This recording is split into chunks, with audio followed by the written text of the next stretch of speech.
Let's try Mr. Beast chocolate. Milk chocolate, made with grass-fed milk. I don't have anyone to share this with.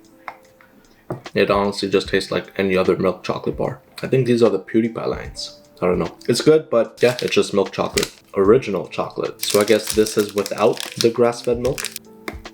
I like this one better, so it is more of a dark chocolate, which I like. It tastes like maybe any 60% dark chocolate. I don't know, after making my own chocolate, I've been on this chocolate frenzy. I want to see what good chocolate tastes like after some of that homemade stuff. Chocolate sea salt. Alright, now this one I think I'm gonna like. I like the idea of salt and chocolate. Ooh, this one says Devourer.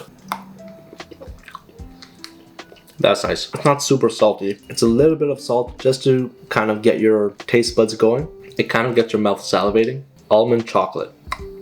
There's nothing special in terms of taste. It's just chocolate and almonds. It's good though. Quinoa crunch. Alright, now this one I'm curious about. I've never tried quinoa and chocolate before.